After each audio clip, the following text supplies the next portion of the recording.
Hi, good evening எல்லாருக்கும். இன்றைக்கி நான் நைட் டின்னருக்கு எண்ணெய் கத்திரிக்காய் தான் பண்ண போகிறேன். அது எப்படி பண்ணுறதுன்னு நான் வீடியோவில் காட்டுறேன். நான் அதுக்கு தேவையான பொருட்கள் என்னென்ன எடுத்திருக்கேன்னு பாருங்கள். கத்திரிக்காய் எடுத்திருக்கேன், அப்புறம்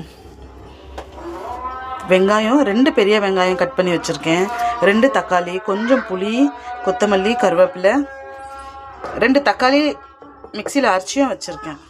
அது கூட கடுகு, சீரகம், மசாலாங்க எடுத்திருக்கேன். இது கூட இஞ்சி பூண்டு பேஸ்ட்டும் எடுத்திருக்கேன். இந்த கத்திரிக்காவை இப்படி கட் பண்ணி வச்சுருக்கேன். நான் பாருங்கள், இப்படி கட் பண்ணி வச்சுருக்கேன். இப்போ இந்த கத்திரிக்காவை எண்ணெயில் ஃப்ரை பண்ணலாம் வாங்க. இப்போ கடாயில் எண்ணெயை விட்டு இந்த கத்திரிக்காவை மட்டும் சேர்த்துக்க போகிறேன். நான் இந்த கத்திரிக்காய் கூட கொஞ்சமாக உப்பு சேர்த்து அதை வதக்கிக்கலாம். நல்லா இருங்க. இந்த கத்திரிக்காய் இப்போ நல்லா கலர் சேஞ்ச் ஆகிற அளவுக்கு நல்லா வதக்கி எடுத்துருவோம். இதே எண்ணெயில் இப்போ கடுகு, சீரகம் சேர்த்துப்போம்.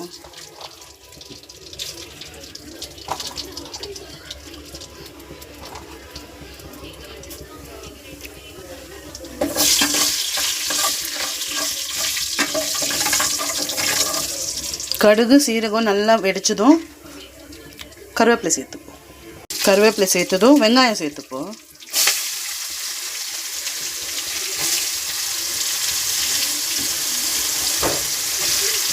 இந்த வெங்காயம் இஞ்சி பூண்டு பேஸ்ட்டு நல்லா வதக்கி எடுத்துருவோம். வெங்காயம் இப்போ நல்லா வதங்கிடுச்சு. இது கூட இஞ்சி பூண்டு பேஸ்ட்டும் தக்காளியும் ஆட் பண்ணிக்கலாம். இஞ்சி பூண்டு பேஸ்ட்டு கொஞ்சம் நல்லா எண்ணெயில் வதங்கினதுக்கப்புறம் தக்காளி போட்டு அதை வதக்கி காட்டுறேன். தக்காளி நல்லா சுருங்கி வந்துச்சு, நல்லா வதங்கிடுச்சு தக்காளி. இந்த ஸ்டேஜில் இப்போ மசாலா ஆட் பண்ணிக்கிறேன். நான் என்ன போடுறேன்னா கொஞ்சம் மஞ்சத்தூள், அப்புறம் மிளகாய்த்தூள் 2 ஸ்பூன் போடுறேன். தனியாத்தூள் வீட்டில் இல்லாதனால பேக்கெட் வாங்கிட்டேன். தனியாத்தூள் போட்டுடுறேன்.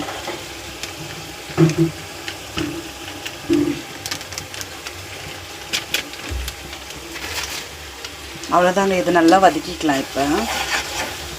இப்போ இந்த மசாலாவில் இந்த கத்திரிக்காய் எண்ணெயில் வதக்கின கத்திரிக்காவை போட்டு இந்த மசாலையில் ஒரு 5 நிமிஷம் வதக்கிக்கலாம். வேகட்டும் அது மசாலாவில், அப்புறம் காட்டுறேன். இப்போ கத்திரிக்காய் நல்லா முக்கால்வாசி வெந்ததுக்கப்புறம் இது கொஞ்சமாக புளி கரைச்சி ஊற்ற போகிறேன். நான் அவ்வளோதான்.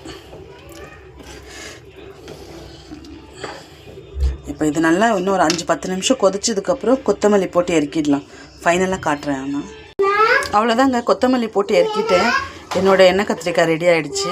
நீங்களும் ட்ரை பண்ணி பாருங்கள் எப்படி இருக்குன்னு.